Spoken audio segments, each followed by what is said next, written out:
Hi everyone, welcome along to Property Apprentices podcast for today. My name's Debbie Roberts, I'm one of the founding owners of Property Apprentice, and today what we're going to be talking about is what landlords and tenants need to know during the COVID-19 alert levels 4, which we're currently in, and level 3, which we'll be moving into as of Tuesday next week. So what we do know is that there are a lot of changes that are going to be happening. A lot of the information hasn't been completely updated yet, so a lot of the specifics are still getting ironed out. What I'm going to do is tell you as much as I can based on today's information that we've got available to us. So some of the things that I'm going to be covering off, first of all, a bit of a disclaimer. I am a registered financial advisor, but please don't take anything that I talk about in today's session as being individual financial advice. Also, I am a property investor. I'm not a property manager. So if you are using the professional services of a property manager, now's a really good time to be doing that. But if you are self-managing your own rental properties, then I will put you in touch with some sources of information which are going to be really helpful for you, especially keeping in mind the changes that will be updated as we move forward through level 3. So we'll talk about some of the key points regarding rent increases and reductions, and also restrictions on ending tenancies through this period. We'll cover off tenancy tribunal termination orders and whether or not you're able to move into a new rental property if you're a tenant, update on the tenancy tribunal processes, maintenance and inspections, and also bond refunds and bond transfers, how those are going through the different levels of COVID-19 alert. So some useful sources of information for landlords and tenants during this period is www.covid19.govt.nz, and also on the tenancy website, tenancy.govt.nz. And then there's a big long description there, but basically if you go through that tenancy website, you'll come across a section called Coronavirus COVID-19, what landlords and tenants need to know. So a lot of the information that I got from today's podcast is from those two sources of information, because I wanted to make sure that the information that we're giving you is straight from the horse's mouth, so to speak, rather than some of the information that's been shared through media, which may or may not be accurate at any given time. So let's have a look at the rent increases and reductions as the first part of this webinar. So on Thursday, the 26th of March, there was a rent freeze on all rent increases for at least 6 months. Now, there was a bit of misinformation and misunderstanding around that. A lot of tenants thought that that was a bit like the mortgage holiday that banks were offering for property owners. So a rent freeze does not mean that you don't have to pay rent. It means that there's a freeze on increasing rents, and that's for a period of at least 6 months. So 6 months from the 26th of March is the end of September this year, and that's at least 6 months. That could be increased or extended as we move forward through this pandemic. So notice of rent increases before the 26th of March were deemed to be void. So that means that if you were issued a notice of a rent increase on, say, the 20th of March, that means that that rent increase was cancelled. So if you had a rent increase during that period as a tenant, that was actually an unlawful thing for the landlord to do. So the rent increases should have been cancelled, and rent would remain at the original level prior to that notice of rent increase.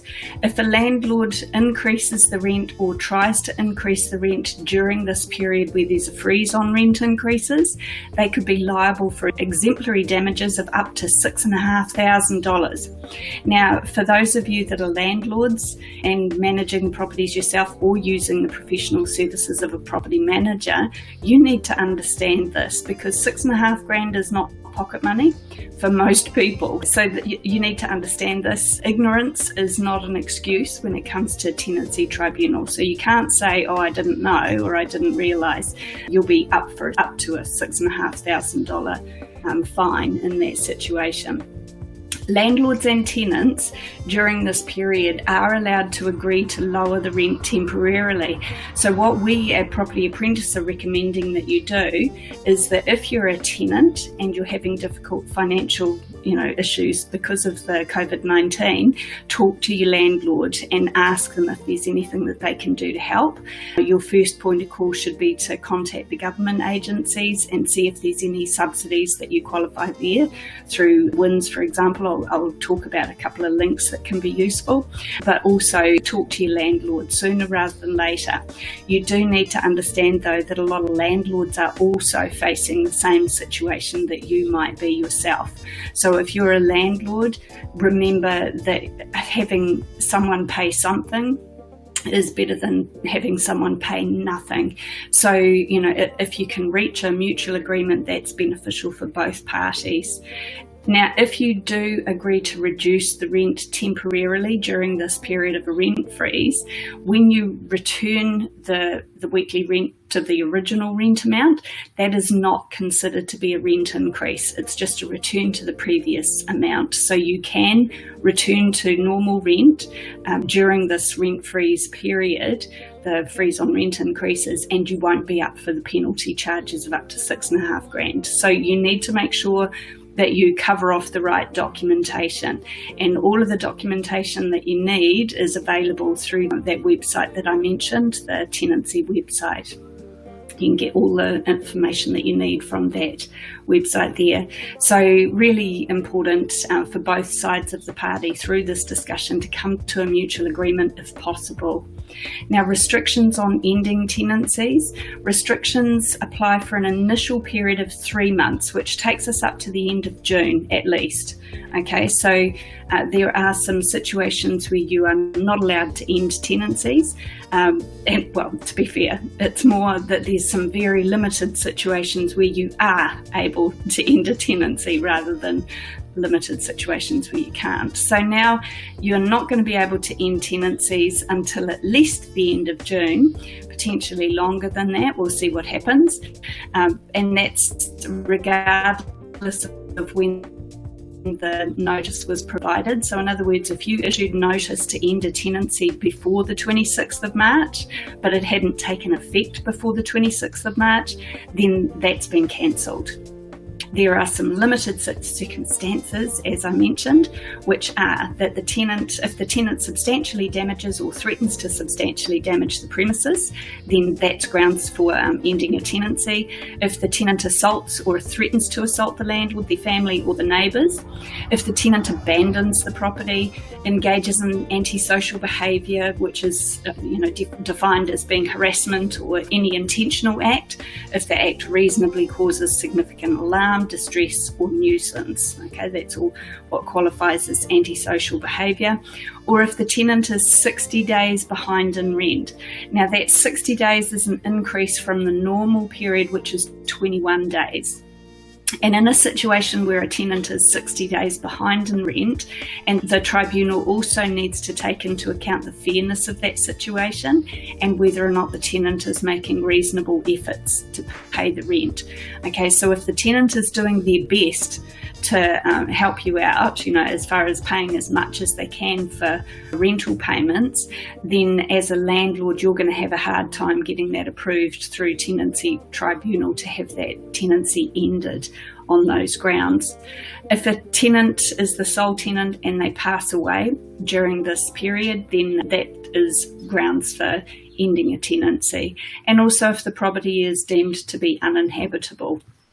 So, for example, if there's a significant house fire, then that's grounds for ending a tenancy under these situations.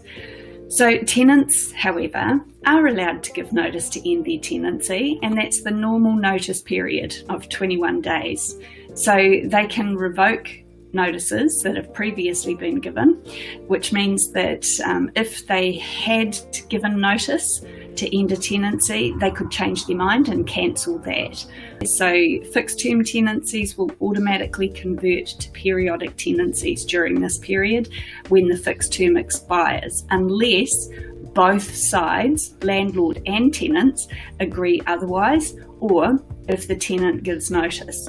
So a lot of these changes and restrictions that have been imposed because of the COVID-19 issue are some of the things that the government is looking at introducing through the Tenancy Reforms Act. So as you can see, some of them are quite harsh on the landlord. Okay, so again, if you're a tenant, please remember that your landlord could very well be going through a really difficult financial time at the moment as well. We need to be looking after each other in this period. Now, if a landlord breaches any of these restrictions on ending tenancies, they can also be liable for exemplary damages up to $6,500. So again, as a landlord, you need to be really careful to make sure that you're playing by the rules, because most of you will not be in a position where you'll be able to afford to pay fines up to that amount.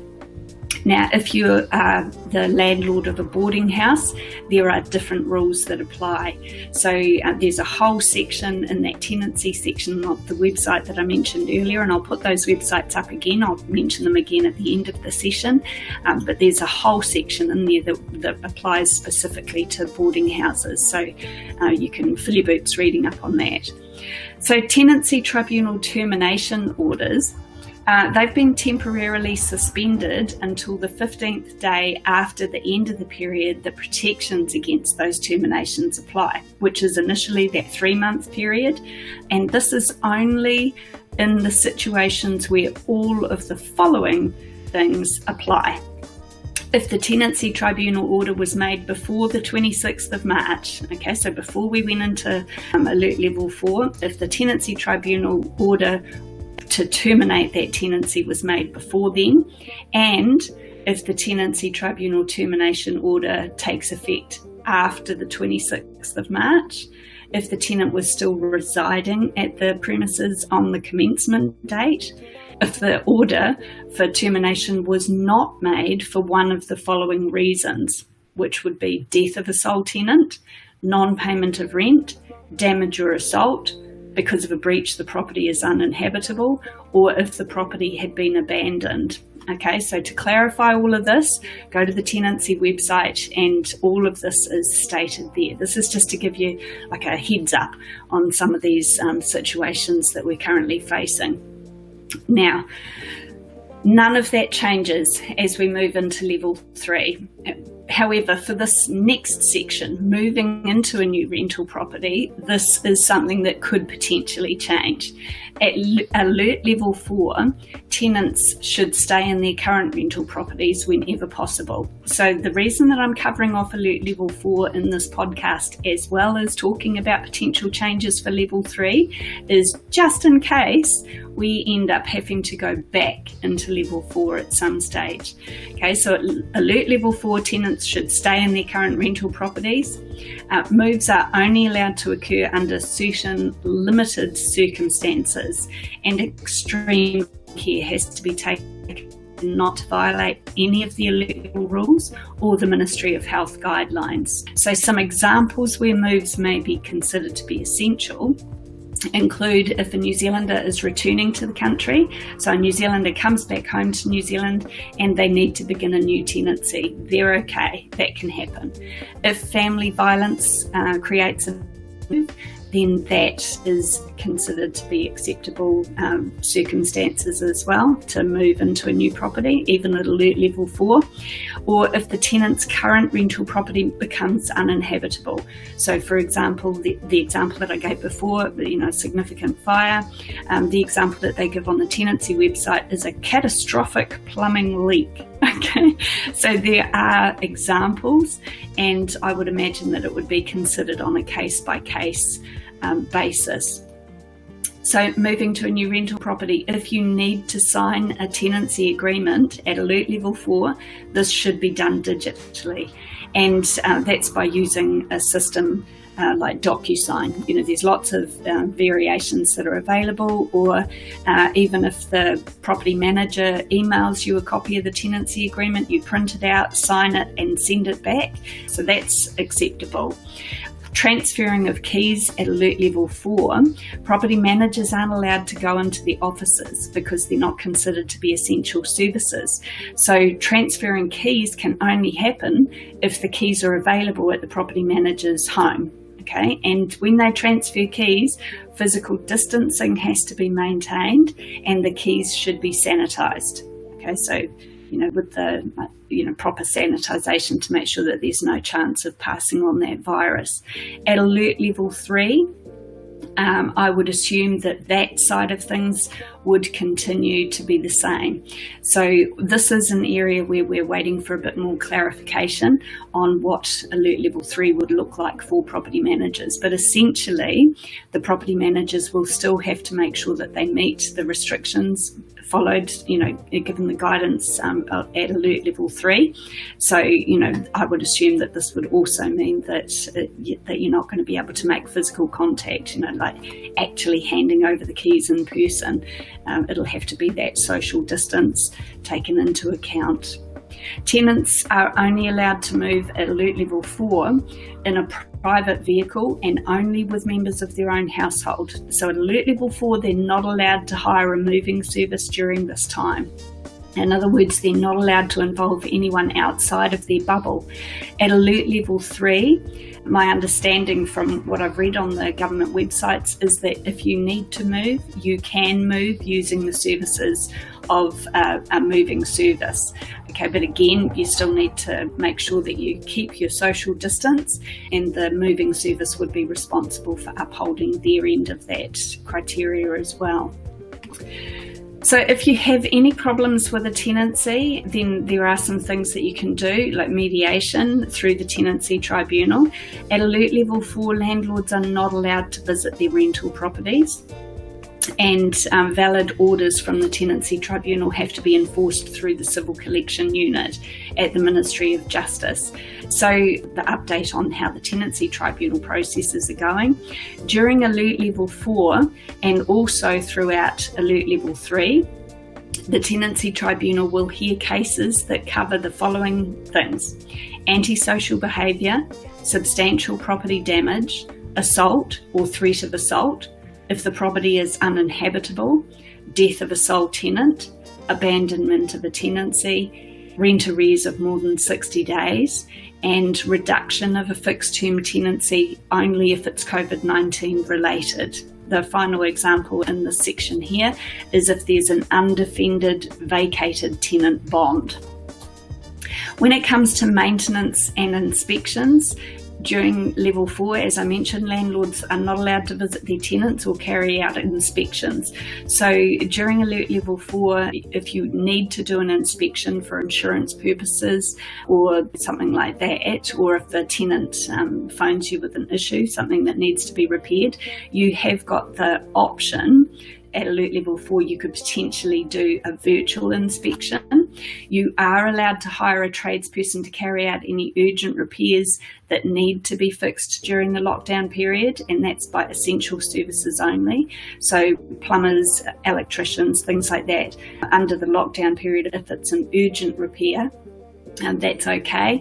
Under level 3, then certainly plumbers, builders, electricians, all of those services are allowed to carry on as long as they're maintaining social distance. So doing a virtual inspection with agreement from your tenants, you have to get agreement from the tenants to do that.